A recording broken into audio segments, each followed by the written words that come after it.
Qeydini götür. Bugünkü dərsimiz kompüterlərimizin aparat təminatıdır. Yəni fiziki şəkildə görə biləcəyimiz, fiziki şəkildə toxuna biləcəyimiz hissələr. Dövlət qulluğuna aparat təminatı dərsindən bir sual düşür. Yəni biz bu keçəcəklərimizin içərisindən cəmi bir sual sizin imtahanınıza düşəcək. Birinci başlayacaq bugün sizlə kompüterlərimizin əsas xarakteristikalarından. Yəni aparat təminatı deyəndə ümumiyyətlə mikrofonunuzu bağlayın. Açarsınız lazım olan. Aparat təminatı deyəndə kompüterlərimizin fiziki şəkildə görə biləcəyimiz, fiziki şəkildə toxuna biləcəyimiz hissələrindən söhbət gedir. Hansı ki, monitor, klaviatura, sistem bloku və sistem blokunun daxilindəki qurğular. Yəni aparat təminatı bax bunlar. Kompüterlərimizin bu gün danışacağıq aparat təminatı mövzusunun daxilində olan əsas xarakteristikalarından birinci. Bu əsas xarakteristikalarla bağlı da sualımız həm BA, həm BB, həm də AC kateqoriyaları üzrə imtahanlarda istifadə olunur. Bu gördüyümüz sol tərəfdə işarələnmişlər kompüterlərimizin əsas xarakteristikalarıdır. Birincisi işləmə sürətidir. İşləmə sürəti kompüterin bir saniyədə, yəni vahid zamanda yerinə yetirə bildiyi sadə əməliyyatların sayıdır. Yəni mənim kompüterim bir saniyədə hansı işi görə bilər? Məsələ budur.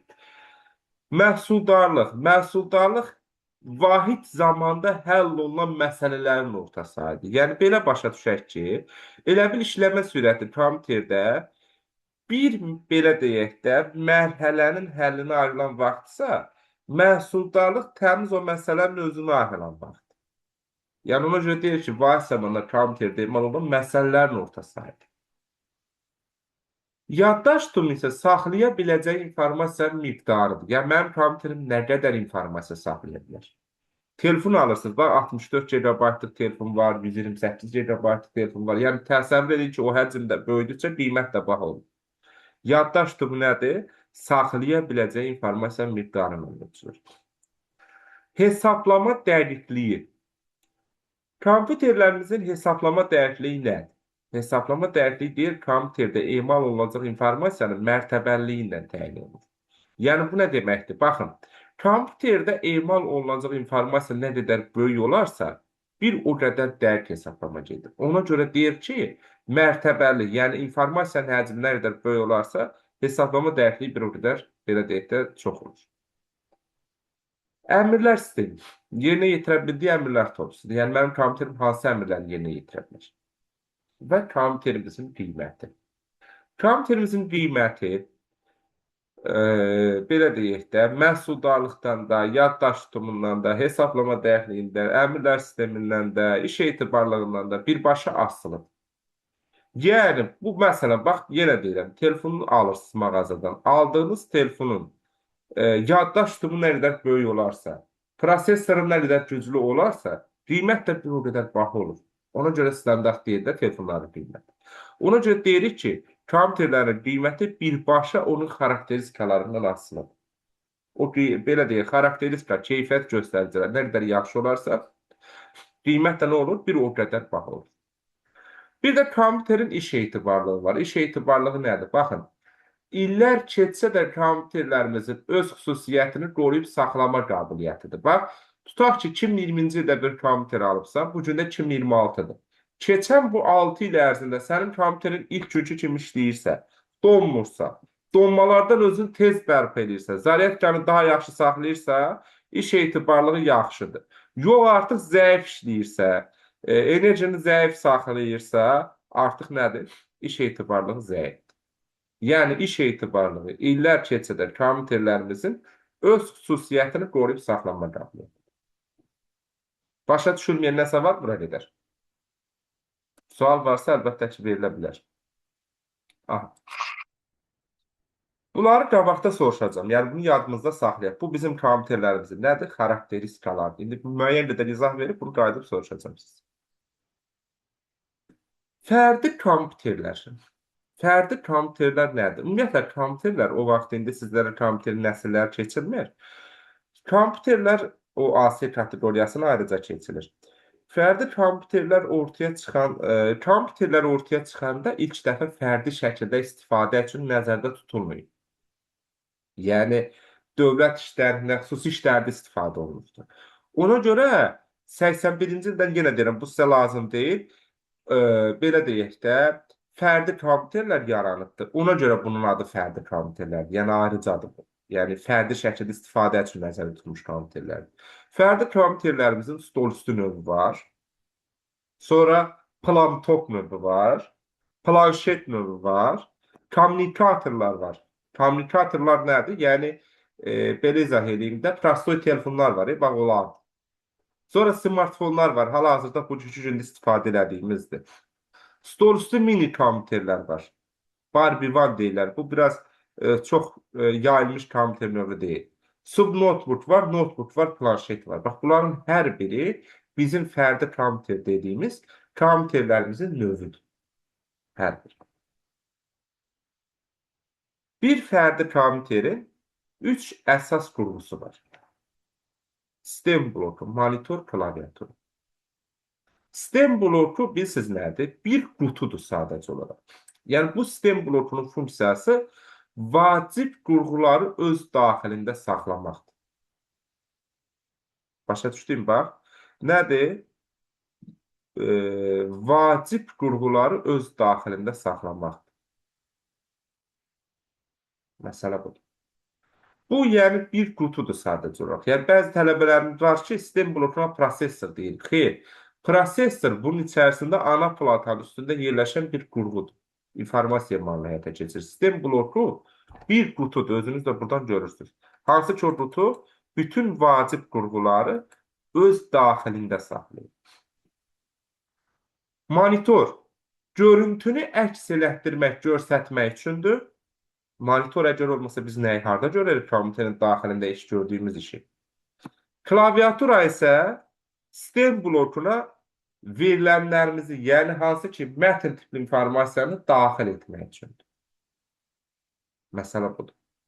Yəni, bu üç qurğu fərdi kompüterin 3 əsas tərkib hissəsidir. Bu 3 qurğudan biri olmasa, kompüterimiz fəaliyyət göstərə bilməz. Yəni, bunlar periferiya qurğuları hesab olunmur. Bunlar əsas qurğulardır. Periferiya xarici qurğular deməkdir. İndi baxın, burada qeyd eləmişəm. Sistem blokunun tərkibində olan, indi göstərəcəm sizə ana plata anlayışı var. Ana platanın üzərində yerləşməyən qurğular var. Sistem blokunun tərkibində olan, yəni bu qutunun içərisindədir. Amma bu gördüyünüz platanın üstündə deyil. Ayrıcadır. Sizə atdığım tərdimatda onu daha əyani şəkildə göstərmişəm orada. Sistem qida blokudur, HDD-dir, bir də disk sürücüləri. Qida bloku nədir? O, dəyişən cəryanı sabit cəryana çevirən bir qurğudur. Yəni ki, qida bloku transformator vəzifəsini görür, stabilizator vəzifəsini görür, tənzimləyicidir ki, sistem blokunun daxilində olan ana platanın üzərində yerləşən qurğulara sabit elektrik enerjisi getsin. Dəyişkən elektrik enerjisi gedib, qurğunu sıradan çıxartmasın. 12 volt getsin tutaqçamsında, 220 getməsin, belə deyil. Tənzimləyicidir. HDD müasir forması SSD. Bax, özünüzdə qeyd kimi də yaza bilərsiniz ki, xarici qurğular, yəni xarici yaddaş qurğuları sistem blokundan kənarda yerləşir. Amma bir dənə xarici yaddaş qurğumuz var ki, sistem blokunun daxilində yerləşir. Ana platanın üstündə deyil. Bu HDD. İstifadəçi işlətmədiyi anda nə varsa proqramları burada saxlanır. Yəni, istifadə eləmədiyimiz nə varsa HDD-də olur. Onun təzə forması SSD-dir. HDD nədir? Sistem blokunun tərkibində olan, amma ana platanın üzərində yerləşməyən xarici yaddaş qurğusu. Bir də ki, disk sürücüləri. Bu diskavod. Bugünkü gündə müasir kompüterlərdə bu artıq yoxdur. Bu da, belə deyək də, hal-hazırda açdım onu. Sistem blokunun içərisində də ana platanın üstündə deyil. Sistem blokun içindədir. CD-ROM, DVD, RV də deyirlər. Bəzən onun belə növlər adını da çəkilir. Burada kiminsə sualı var? Aha. İndi, belə bir şey deyim sizə. Bu gördüyümüz kompüterlərimizin ana platasıdır. Ana plata sistem blokunun içərisində yerləşən əsas plata hesab olunur. Yadımızda qalsın. Məsələ budur. Ana plata sistem blokunun daxilində yerləşən əsas plata isə bu. Hə, indi nədən danışacağıq? Bu ana platadır. Ana platanın üzərində nələr yerləşir? Ana plata fərdi kompüterlərimizin əsas platasıdır. Atdığım tərdimatda onu daha ətraflı göstərmişəm. Ana platanın funksiyası bütün vacib qurğuları öz üzərində saxlamaqdır. Ana platanın üzərində birinci mikroprosesor yerləşir. Mikroprosesor nədir? Gəlin onu sizə burada daha belə deyək də ətraflı göstərim. Mikroprosesor kompüterin beynidir. İnformasiya emalını həyata keçirən, kompüterimizi idarə edən əsas qurğu mikroprosesordur. Baxın, bu gördüyümüz burada kompüterimizin mikroprosesorudur. Sağda görürsünüz şəkildə. Yəni, belə izah edeyim ki, bizi idarə edən bizim beynimizdirsə, qərar qəbul etməyə imkan verən bizim beynimizdirsə, kompüterimizin beyni də mikroprosesordur. Məsələ budur. Sağda görürsünüz mikroprosesorun quruluşunu. Mikroprosesor, belə deyək də, daxili oyuqlardan ibarətdir. Bax, fikir verin, zəhmət olmasın. Mikroprosesor belə daxili oyuqlardan ibarətdir.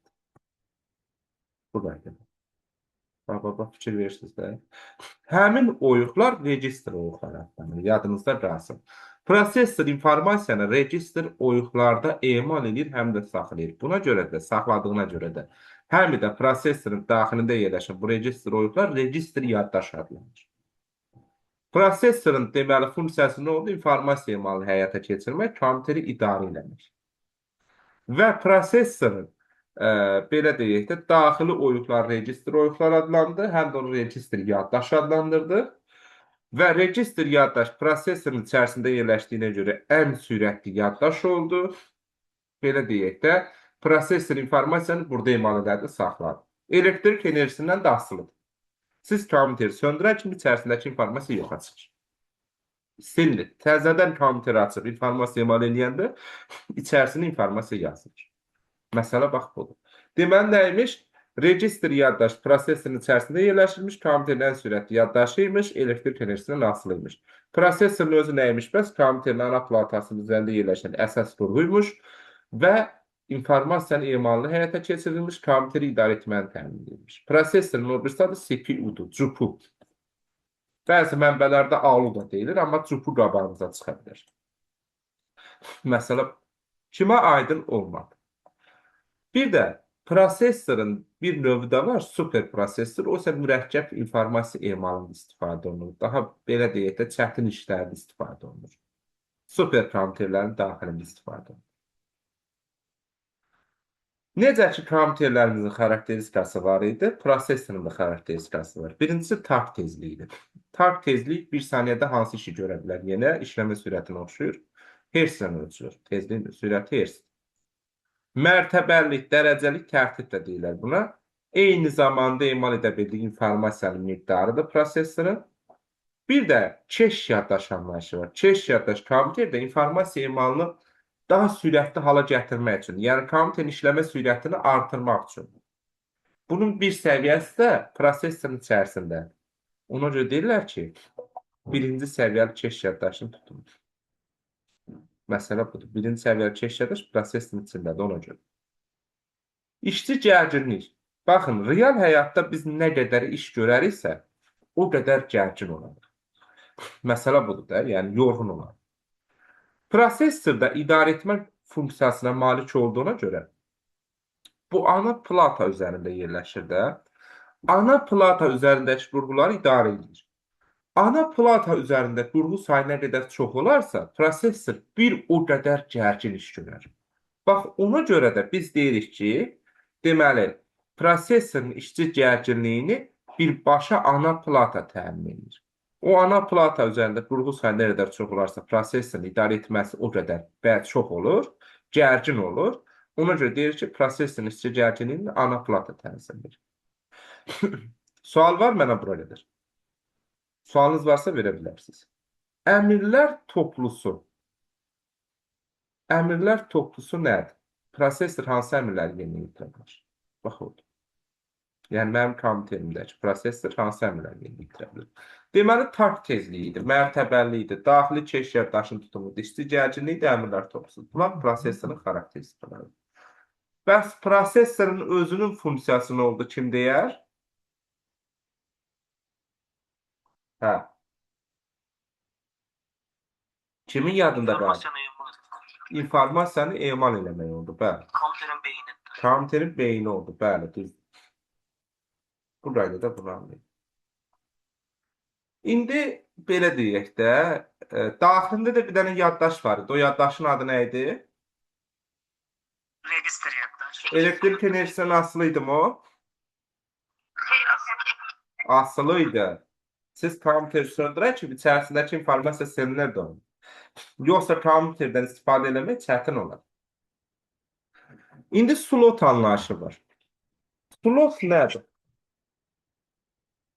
Slotlar daxili qurğuları qoşmaq üçün nəzərdə tutulmuş yuvalardır. Başa düşdük məni? Slotlar nədir? Daxili qurğuları qoşmaq üçün nəzərdə tutulmuş yuvalardır. İndi göstərəcəm slotlar nədir. Deməli, bizə dəqiqə bura baxın.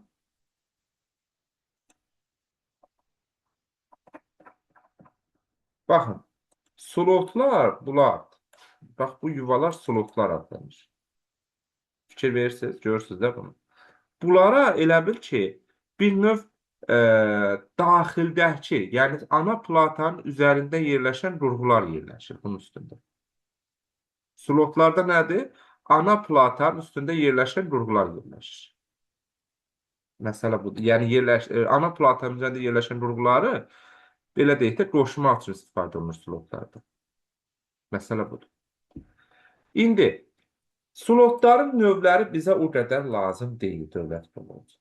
İndi danışacağıq portlardan. Portlar isə xarici qurğuları qoşmaq üçün nəzərdə tutulur. Başa düşdün? Bax, portlar xarici qurğuları qoşmaq üçün nəzərdə tutulur. Məsələ budur. Yəni, kompüterə kənardan qurğu qoşmaq üçün portlardan istifadə olunur. Bu qaydada bunu anlayır. Və portlar iki yerə ayrılır. Ardıcıl portlar var, paralel portlar var. Ardıcıl portlar COM adlandırılır. Paralel portlar isə LPT adlandırılır. Deməli nəymiş? Portlar iki kateqoriyaya ayrılır. Ardıcıl və paralel.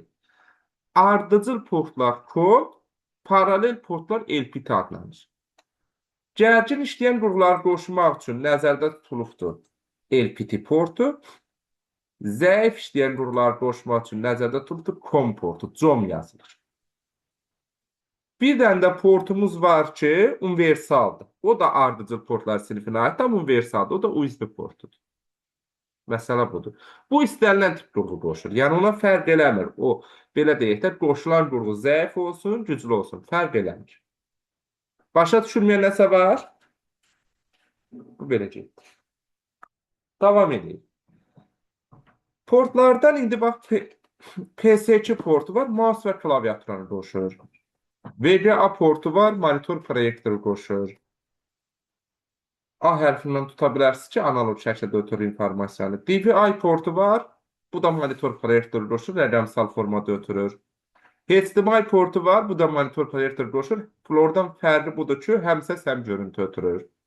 USB portu var, universal portu. Deyirdik ki, belə deyək də, hər tip qurğu qoşur USB portu. Hər şey qoşur. Paralel, universal portumuz USB-dir.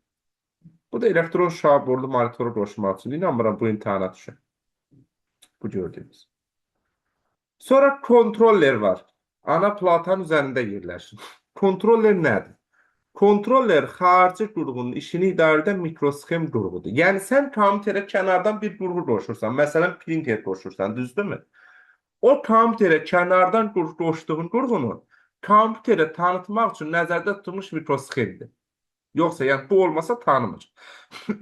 Deməli, nəymiş? Kontroller xarici qurğunun işini idarə edən mikrosxem qurğudur. Kənardan qoşulan qurğuları kompüterə tanıtmaq üçün. Chipsetlə bağlı bunu bilin ki, əsas məsələ chipset də ana platanın üzərində yerləşir. Chipsetin funksiyası nədir? Chipset bir növ e, bu da kompüterin daxili qurğularını idarə edir. Prosesor kimi idarə etmə xüsusiyyətinə malikdir. Və ana platan bütün funksional imkanlarını təyin edir. Yəni siz əsas məsələ bilin ki, chipset ana platanın üstündə. Uzaq düşər ki, məsələn, ana platanın üzərində yerləşir, yerləşmir. Qurğuların adapterləri var. Bilin ki, bu da ana platanın üzərində yerləşir.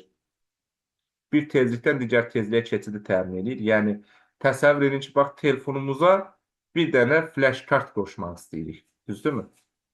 O flash kartı birbaşa qoşamırıq. Arada çevirici olur da. Bax, adapter elə fikirləşin. O çeviricidir.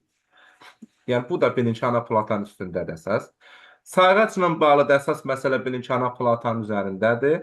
Sayğacda qurğuların necə işləməsinə baxır. Yəni, yeganə qurğudur ki, prosesor bunu idarə eləmir. Aparat təminatlı, proqram təminatlı ola bilir.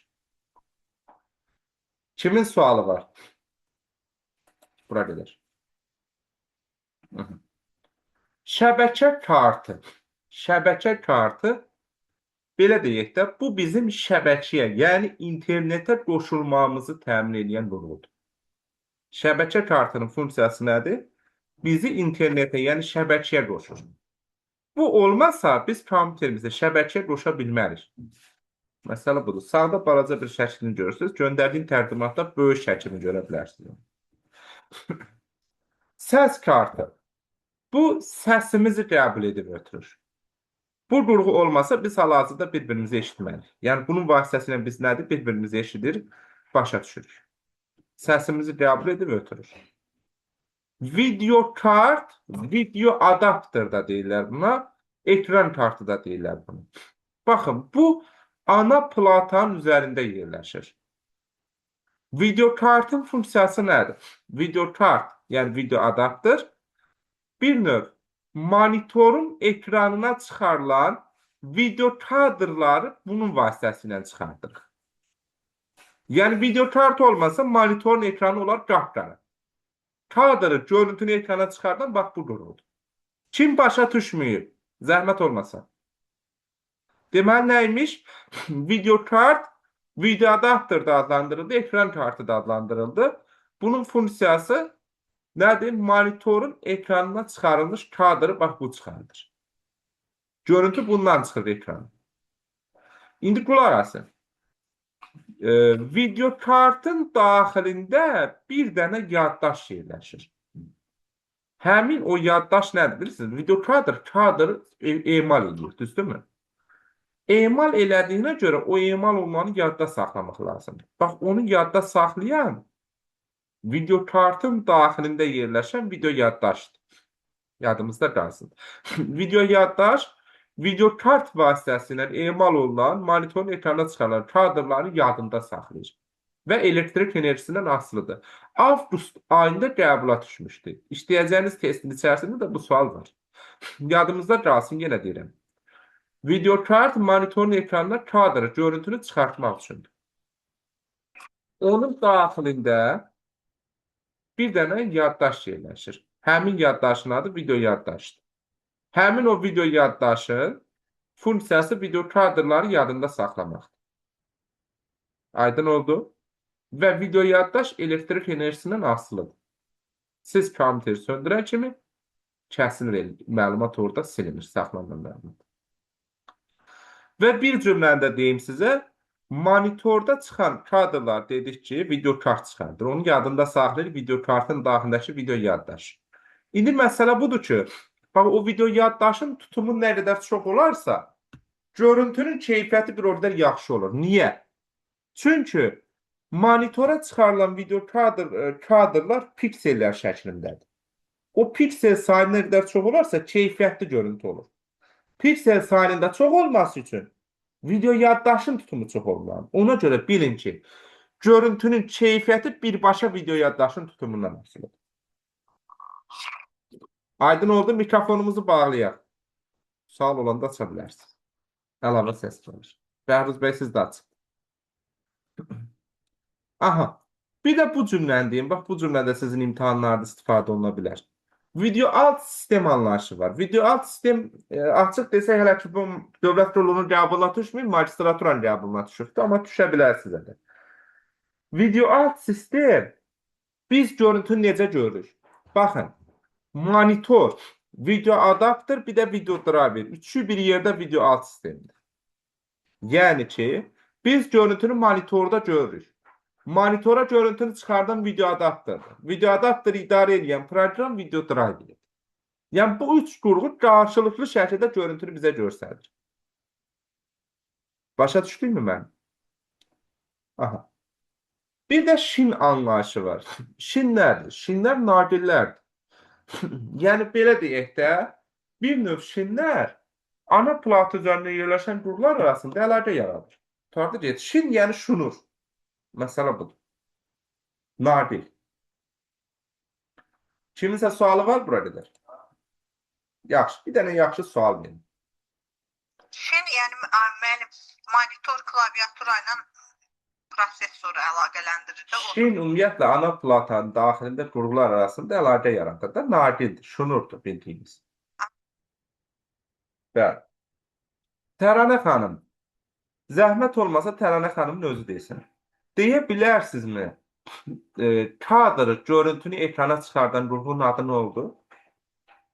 Salam. Salam. Videokart. Videokart, düz deyirsiniz. Tərlan bəy deyə bilərmi, videokartın içində bir dənə yaddaş yerləşir. Həmin yaddaşın adı nə idi? Məhərrəmov Tərlan. Registr yaddaşının orada nə işi var Tərlan bəy? Video yaddaş, qulaq asın. Video yaddaş elektrik enerjisindən asılıdır mı? Bəli, asılıdır, düz deyirsiniz. Kompüter söndürən kimi içərisindəki informasiya itir. Nigar xanım, görüntünün keyfiyyəti nədən asılı idi? Video yaddaşdır. Video yaddaşın tutumundan asılı idi, bəli. Ondan asılı idi. Bu belə. Davam edək qaldığımız yerdən. Deməli, monitor görüntünü əks elətdirən qurğudur. Və monitor da periferiya qurğusu deyil, əsas qurğudur. Əlavə qurğu deyil, yəni olmasa monitor görüntü olmaz. Monitorun 4 dənə növ var, sağda görürsünüz. Elektron şablonlu, yəni arxası böyük televizorlar. Maye kristal, LCD. Plazma monitorlar var, bir də LED monitorlar var. Daha bunların bir-birindən fərqli sizə lazım deyil. Bunlar sadəcə monitorun növləridir. Bunları öyrənirsiniz. Monitorun əsas göstəriciləri, yəni xarakteristikalar. Ekran diaqonalının ölçüsü. Yəni bu nə deməkdir? Belə başa düşək ki, baxın. Ekran diaqonalının ölçüsü deyəndə, baxın. Bax, budur da. Monitor alanda biz diaqonal ölçüsünə görə alıq da. Diaqonal ölçüsü də düyümlərlə ölçülür. Bir düyümdə 2,54 santimetr. Dimi bilmək olmaz. Qeyri-adi dövlət quruluna suallar salır da görürsünüz. Bunu da bilək hər ehtimal. 2,54 santimetr. Ekran pikselinin qiyməti, yəni pikselin ölçüsü. Ekranda təsvir olunan piksellərin sayı, buna seyirəkli qabiliyyət də deyilir. Təsvirlərin maksimal tezliyi, buna FPS deyilir. Bir kadrın digər kadrı əvəz eləməsi. Matrisin tipi, istəyirəm. Bir də müşahidə bucağı. Yəni hansı dərəcədə, biz istənilən bucaq altında nədir? Monitor görə bilirik. Bir də ekranın müdafiə dərəcəsi. Kənar təsirlərə qarşı nə qədər davamlı. Məsələ budur. Bu qədər. Bunların da sadəcə sizə adları lazımdır, əsas göstəricilər. Qutardı getdi. Klaviatura. Bura qədər sual var. Klaviatura. Klaviatura nədir? Klaviatura bir növ, belə deyək də, verilənlərimizi, yəni necə deyim, mətn tipli informasiyanı kompüterə daxil edir də. Onun üçün nəzərdə tutulur. Klaviaturun funksiyası nədir? Kompüterə mətn formada informasiyanı daxil eləməkdir.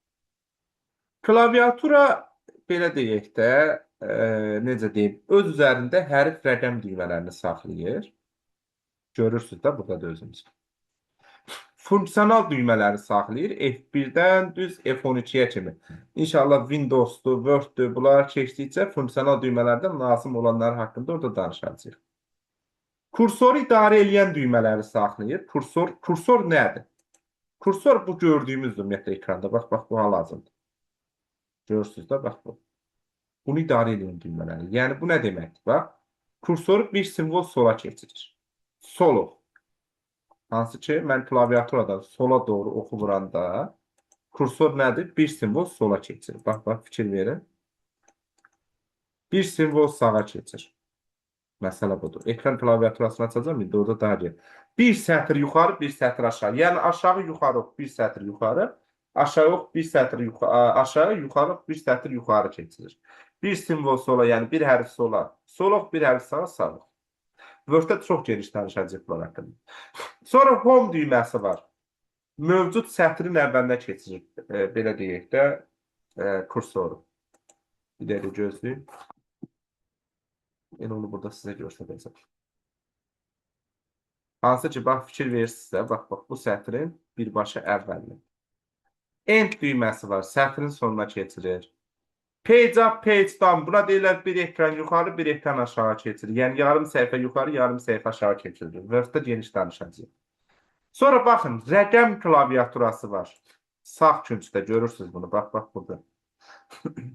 Siz namluq düyməsi var. Onu vurmaqla rəqəm klaviaturasını aktivləşdirə bilərsiniz. Məsələ budur. Məsələ budur. Bu qaydada bunu alırıq.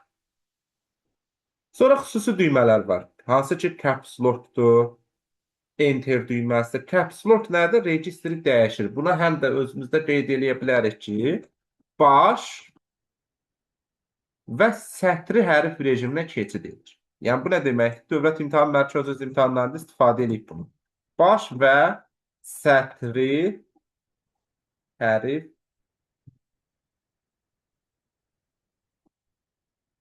rejiminə keçid edir.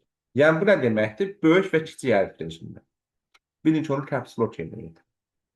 Eyni zamanda shift-lə mouse'un shift basılı vəziyyətdə lazımi hərfi sıxanda da böyük hərflə yaza bilirsiniz. Yəni, caps lock registri dəyişir demək o deməkdir ki, həm böyük hərfə keçid edə bilir, həm kiçik hərf rejimə keçid edir. Bunu misal formasında göstərə bilərsiniz. Göstərirəm, səbirli olun. Baxın, siz caps lock düyməsini vurdunuz bir dəfə. Hal-hazırda böyük yazırsınız. Görürsünüz, baş hərf bunu deyə bilərim. Bir dəfə də vurdum, hal-hazırda kiçik yazırsınız. Başa düşdünüz mü mənim? Aydın olmadı?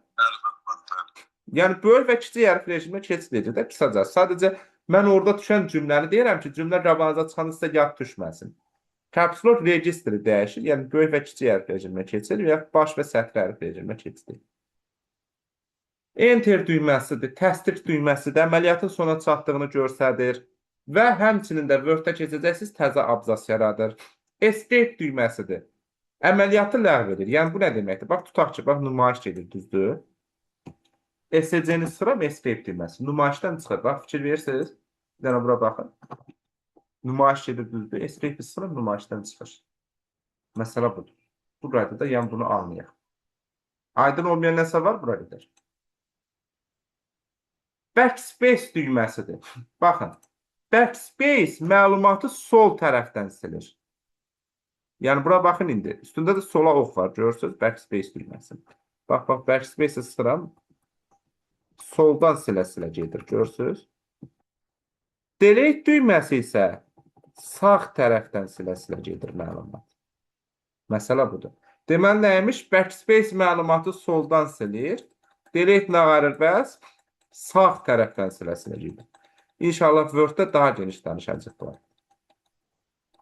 Məsələ budur. Insert düyməsi var. Baxın, insert düyməsi ilə bağlı siz bugünkü gün üçün bilin ki, sadəcə bu cümləni bilin ki, bir hərfi başqa bir hərflə əvəz eləmək üçündür nəzərdə tutulmuş bu düymə. Mən onu sizə Word-də geniş danışacağım. Nədir? Insert, ins düyməsi. Bax, bura baxın. Taş var, bir dənə bunu sıxdım. Ya klaviaturada insert-i sıxdım. Bura bax, sağdakı L hərfini görürsünüz. İndi klaviaturada daxil edim. Görürsünüz, onu əvəz edir. L hərfini K hərfindən əvəz elədim. Məsələn, bax, kursoru gətirdim L ilə bunun arasına qoydum. Sağdakı M hərfidir. Onu klaviaturadan daxil elədik. Bu hərfi ilə əvəz edilir. Məsələ budur. Insert yəni göstərir. Baxın, insert düyməsi, ins düyməsi. Bax, kursor bunun sağındadır. Görürsünüz, Ə hərfinin sağında. Ə hərfi bunun sağındadır, kursor. Kursorun sağında Ə hərfidir. İndi gələm, ya buradan insert'ı sıxıram, ya da klaviaturadan insert düyməsini sıxıram. Əgər sıxmamışdan qabaq biz klaviaturadan nəsə yazsaq, görərik ki, əlavə edirik. Amma indi insert'ı sıxıb və ya klaviaturadan ins düyməsini sıxıb, klaviaturadan hər hansı bir hərf yazası olsaq, məsələn, M hərfi, əvəz edirik artıq. S hərfinə bax, C, İ hərfinə bax, A. Başa düşdünüzmü? Başa düşdüm. Təşəkkürlər. Buyurun, yəni əvəz etmə rejimidir. Bunu Word-də geniş danışacaq. Burada bir cümlə var, onu da sizə yazdıracağım. Bu qaydada. Space düyməsi var, probel, bu boşluq qoyur. Bax, belə boşluq qoyur. Namluq düymə, uzun olan düymə də ortadır. Namluq düyməsi var, bayaq da dedim, rəqəm klaviaturasını aktivləşdirir. Print screen düyməsi var, gəlin onu sizə göstərdim də. Bu ekranın şəklini çəkib mübadilə buferi var. Əməliyyat sistemləri dərsində keçəcək. Bax, bir dənə klaviaturadan print screen düyməsini sıxırım. Bu, belə deyək, bax, hal-hazırda, bax, fikir verir, məsələn, bu hissəni. Əvvəllər seçilmiş hissəni olmurdu, birbaşa çəkirdi, amma indi seçilmiş hissəni çəkmək olur. Bax, atdım mübadilə buferini, indi gəlirəm, baxın bura, bax, görürsünüz, o seçilmiş hissənin şəklini çəkir. Yəni, print screen ekran təsvirini, şəklini çəkərək mübadilə buferini atır. Sonra biz onu istifadə edirik. Buyurun. Klaviaturalarda olur. Bəli, bəli. End düyməsinin altındadır sağ küncdə. Sağ tərəfdə o rəqəmlərin üstündə. Home'un sağındadır. End düyməsinin altında. Bəli. Şəkil kimi saxlayır onu, yoxsa mətin kimi saxlayır? Şəkil kimi salır. Şəkil. Şəkil kimi. Hə, yox, oradan istifadə eləmək olmur başqa. Yox, başqa siz onun ekranını da görüntüsünü alıb şəkildə sala Dedim bəlkə onu kontrol kopya kimi də, yəni gedib. Yox, şəkili çəkir. Hə. Necə ki, telefonumuzun şəklini çəkirik ekran, o da şəkil çəkir. Shift o aktivləşdirəndən sonra siz onu istənilən Word-ə pas eləyəndə o şey düşür. Screen elədiyiniz görüntü, fayl, hamısı. Aha. Üzrə məlumatı daxil elədim. Shift print screen. Bu da məlumatı çapa göndərir birbaşa. Yəni, bu mübadilə ferini atmır.